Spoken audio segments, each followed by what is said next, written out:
రాష్ట్ర అప్పులపై అధికార విపక్ష సభ్యుల మధ్య మాటల యుద్ధం నడిచింది. 7 లక్షల కోట్ల అప్పు అంటూ ప్రభుత్వం తప్పుడు ప్రచారం చేస్తుందని ఫైర్ అయ్యారు మాజీ మంత్రి హరీష్ రావు. బీఆర్ఎస్ విమర్శలకు స్ట్రాంగ్ కౌంటర్ ఇచ్చారు డిప్యూటీ సీఎం బట్టి విక్రమార్క. గత బీఆర్ఎస్ సర్కారు చేసిన అప్పులకే వేలాది కోట్లు వడ్డీలు కడుతున్నామని చెప్పారు. ఇక లగచర్ల ఘటనపై చర్చించాలని బీఆర్ఎస్ సభ్యులు సభలో ఆందోళన చేశారు. ఆందోళనల మధ్య 3 బిల్లులను ఆమోదించారు స్పీకర్.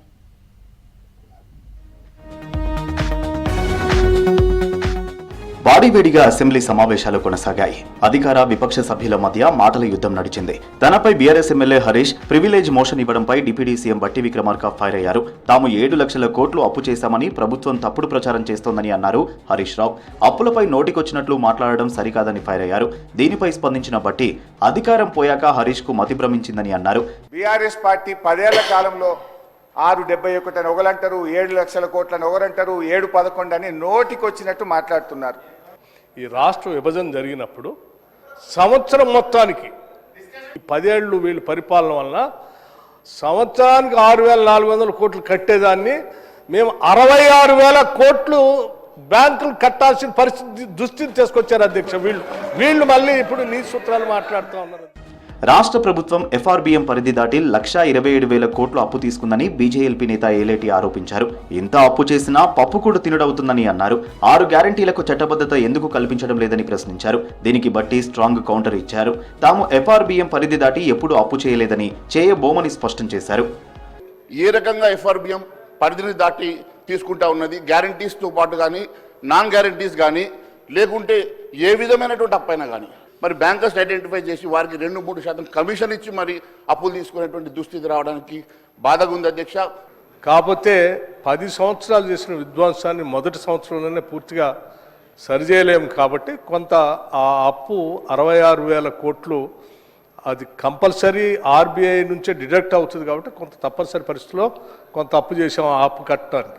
సింగూరు ప్రాజెక్టులో భూములు కోల్పోయిన వారికి న్యాయం చేస్తామన్నారు మంత్రి ఉత్తమ్ కుమార్ రెడ్డి. కారముంగి లిఫ్ట్, నల్లవాగు కాల్వ ఆధునీకరణ పనులు ఎస్టిమేట్ స్టేజ్లో ఉన్నాయన్నారు. బీఆర్ఎస్ హయాంలో ప్యాకేజీ 19A పనులను నిర్లక్ష్యం చేశారని విమర్శించారు.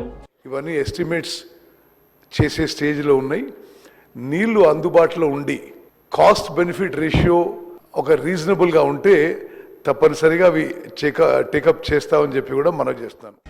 బీఆర్ఎస్ హయాంలో రెవెన్యూ డివిజన్లను ఇష్టారాజ్యంగా ఏర్పాటు చేశారని విమర్శించారు మంత్రి కోమటిరెడ్డి వెంకటరెడ్డి. శాసనసభలో రెవెన్యూ డివిజన్లపై సభ్యులు అడిగిన ప్రశ్నలకు కోమటిరెడ్డి స్పందించారు. మక్తల్, నారాయణపేటతో పాటు చేర్యాల డివిజన్లలో సమస్యలున్నాయని చెప్పారు. న్యాయమైన కోరిక ఆలేరు కానీ, చేర్యాల కానీ, మక్తలు కానీ ఇలాంటి 7 ఉన్నాయి. సహచర మంత్రివర్యులు గౌరవనీయులు పొంగులేటి శ్రీనివాసరెడ్డి గారిని వారి ద్వారా ముఖ్యమంత్రి గారు కూడా దాని మీద కన్సిడర్ చేయాలని, ఎక్కడెక్కడైనా ఇలాంటివి ఉంటే చేస్తే ప్రజలకు అందుబాటు. ప్రస్తుతం కొత్త జిల్లాల ఏర్పాటు ప్రతిపాదన ప్రభుత్వం దగ్గర ఏదీ లేదన్నారు మంత్రి పొంగులేటి శ్రీనివాసరెడ్డి. గతంలో బీఆర్ఎస్ సర్కార్ ఏర్పాటు చేసిన జిల్లాలను ప్రజెంట్ తొలగించే ఆలోచన లేదన్నారు. రాష్ట్రంలో కొత్తగా 11 రెవెన్యూ డివిజన్ల ప్రతిపాదనలు ఉన్నాయని వివరించారు మంత్రి. నాన్పేట్ జిల్లాలో ఉన్న మక్తల్ని, అదే మాదిరిగా వనపర్తి జిల్లాలో ఉన్నటువంటి ఆత్మకూరుని కూడా రెవెన్యూ డివిజన్ మన ప్రభుత్వం చేయాలి. దీని ఫీజిబిలిటీ ఉంటే మటుకు తప్పకుండా దాన్ని పరిశీలించడం జరిగింది అధ్యక్ష. ఆర్టీసీలో 3,039 ఖాళీలున్నాయని టీజీపీఎస్సీ ద్వారా భర్తీ చేస్తామన్నారు Ponnam. Chennur RTC bus depot నిర్మాణానికి టెండర్లు పిలిచామని తెలిపారు.